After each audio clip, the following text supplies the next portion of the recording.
Villas. They're they used to be on the ground, and then we realized they don't you know bear flowers, nothing. So we moved them to big like flower pots like this, and voila, they come out like this, beautiful.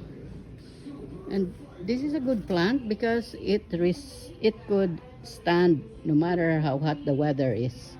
Even the ones in front of the house there, the white ones, they're also like blooming non-stop.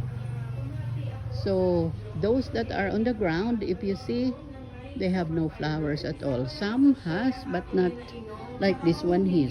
Like this one here. They're so nice. I think this is the only one that